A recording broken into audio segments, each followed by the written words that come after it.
Traditionally, retailers have approached the holiday season with the idea of launching big, pushing hard, and then dialing back once the calendar changes. But that strategy no longer fits current day consumer behavior as shoppers are shopping on their own timelines, and clearly evolution is needed.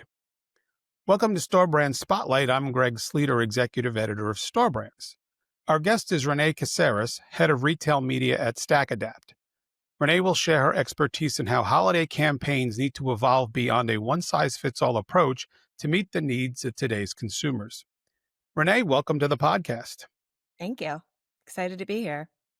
It's good to have you, Renee, and it's good timing on this. We are recording this middle of August, and Halloween has already arrived at many retailers, and soon Christmas and the fourth quarter will be upon us. So this is a good time to talk about those marketing campaigns that I'm sure retailers are working on in time for launch, probably in October. So a good time to discuss this.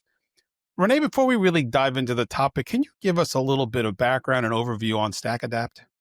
Yeah, sure. So my role at StackAdapt is really to bridge that gap between retail media and our clients. StackAdapt is a programmatic DSP, so offsite audience extension, right? Our goal is to help retailers, brands, and agencies run their ad campaigns easier. When it comes to retail and retail media, right, the goal is at the end of the day to drive a sale. And so we help connect those dots. As you're aware, and consumer shopping habits, especially in the fourth quarter, have really evolved in recent years. With this fourth quarter approaching, what do you think retailers should know about how consumers will be shopping as we head into the fall? I think shoppers are complex and we have more ways than ever to shop right now. Most people, outside of some impulse things here and there, really are going to approach it in different stages, right? So I'm going to be exploring, right? What is the right gift? What am I looking for? Who am I entertaining, right? Really kind of taking that all into consideration. I might also be price comparison shopping, right? Oh, I know that this brand is going to go on sale at this retailer at this time.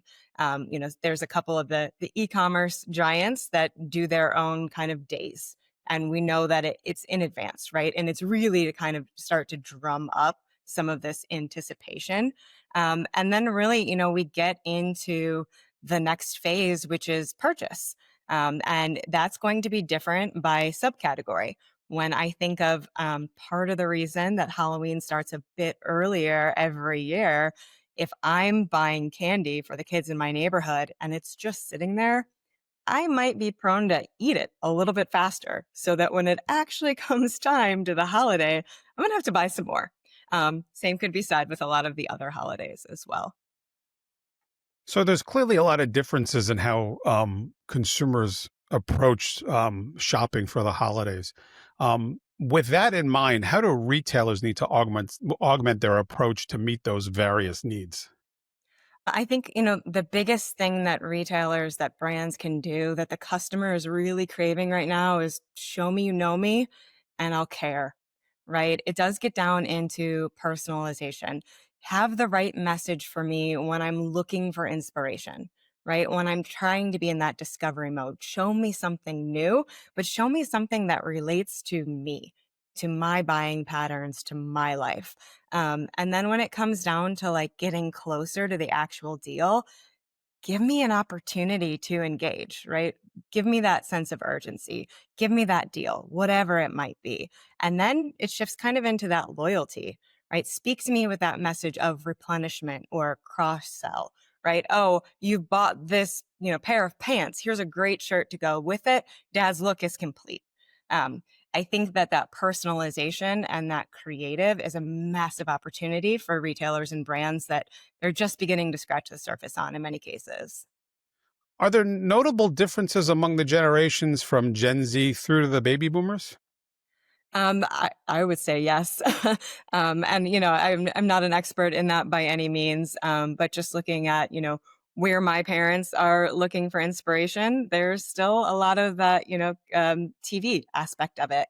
or print. When I look at, my generation, it is definitely more on the tech side of things, right? But I might be personally getting in for inspiration from Instagram, whereas the next generation might be on TikTok or on Snap or whatever it might be. So I think at the end of the day, retailers and brands know their customer best, right? So be where they are. Draw them back to the physical and the e-commerce shelf, right? One size doesn't fit all. That's how you started, this podcast, and I would double down on that when it comes to holiday as well. How important for retailers is flexibility? I mean, they roll out a marketing plan, maybe they put one together, I should say, maybe in August to September, but then, all of a sudden they see some differences in how consumers are shopping. So how important is flexibility in being able to change or update or evolve their marketing plan, throughout the season? I think adaption is key, right? Um, because things do change, things trend. You might sell out of a SKU very early on that you weren't prepared to. There are stock issues. There are different preference changes over time. So being able to have your baseline, your consistency, but also be able to kind of pivot into some of those opportunities is incredibly important. You mentioned when we talked a little bit about the generations, obviously there are different ways that they're going to consume that marketing. And there's TV, radio, social. There's, a whole scope of things that the retailers can do to reach consumers. But within that marketing campaign, does the messaging need to be different based on the medium that they're using? I think it should, right? If I'm gonna show up to a soccer game, don't tell me about football. It's kind of the same thing, right? Again, knowing your customer and also the strengths and challenges of each one of those mediums, right? So if I'm having a digital out of home campaign, it's gonna require different creative, different messaging, different emotive things to it to draw in attention compared to when I'm on my personal device, right? The messaging should be different. It should be adaptive. And I would guess too, depending on the demographic group, somebody like me who's in Gen X may still lean towards TV. The Gen Zers of the world may lean more towards social. So I guess there's that difference too, in what you're saying, but also how it's presented because of what maybe I'm used to, being a consumer longer than somebody in Gen Z. So that's interesting. Yeah. And I would say, no one shops in one place or one store. No one uses one device or gets their information in one way. And that's why, to really resonate with the customer, you have to be able to adapt. For retailers who are maybe right now putting those final touches or wanting to be flexible, is there one actionable takeaway maybe that you could offer as advice as they plan those holiday campaigns?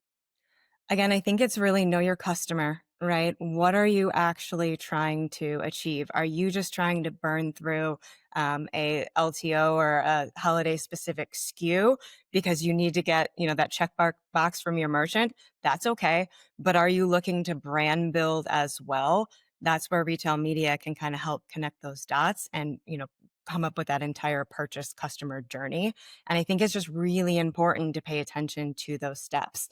I think breaking through the clutter is also incredibly important. Having that personalized message, right?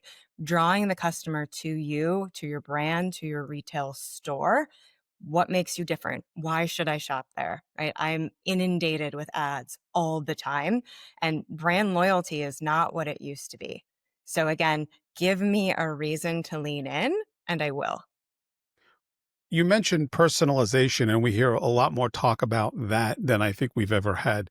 How does AI play in all that and helping personalize those campaigns or personalizing a message to specific consumers? I think AI, machine learning, right? It really cuts down on that journey time, that creation of the ad to, showing that to Renee and making that experience be something that's more relevant.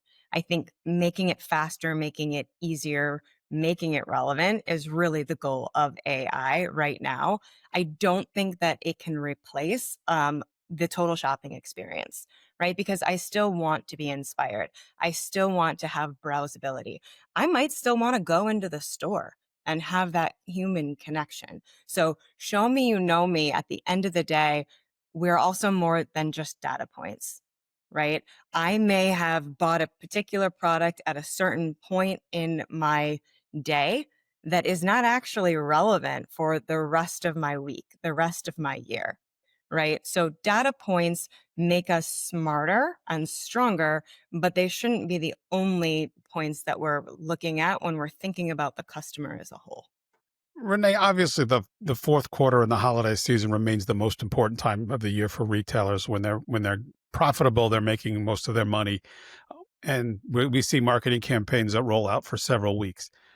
But are there lessons that can be learned and ultimately used in other parts of the year, say like back to school or Valentine's Day for retailers and how they connect with consumers at those selling seasons that are not the fourth quarter? I think it's really important for brands to think about the entire year and that entire customer journey. Because, I do see sometimes when it comes to the holiday, some of the everyday items stop spending because there's a lot of clutter during that. And it could be any holiday. It could be something in the spring. It could be something in the winter. But at the end of the day, that cleaning product probably matters just as much to me on a Tuesday as it does the night before my mother in law is coming to dinner, right? And so I think it's incredibly important to just kind of pick and choose those moments. And it's not going to be the same for every category or for every retailer. But I think it is important to have that continued conversation with your customer throughout the year, not just save it up for the end of the year. And we've talked a lot about the fourth quarter, but as we're nearing the fourth quarter, we're all going to start looking ahead to 2026 and maybe a little beyond. What trends do you think will have the biggest impact on how retailers market themselves to consumers? I think it is going to be, technology and where they're able to place their ads, how fast they're able to come up with new creative, right? It used to take 6 to 8 weeks at least to get new creative, get it approved, get it up into the system. That can be done much quicker now, and when it comes to AI and machine learning, it's going to be done even faster. So I think there's also a responsibility of retailers and brands to make sure that you are messaging with purpose as well, right? It's one thing to just be following a trend, but is it true to your brand? Is it true to your customer, right? Because it also has to be believable. And I think that's going to be a really important balance coming into next year and beyond is how do you actually make sure that those things connect in a genuine way?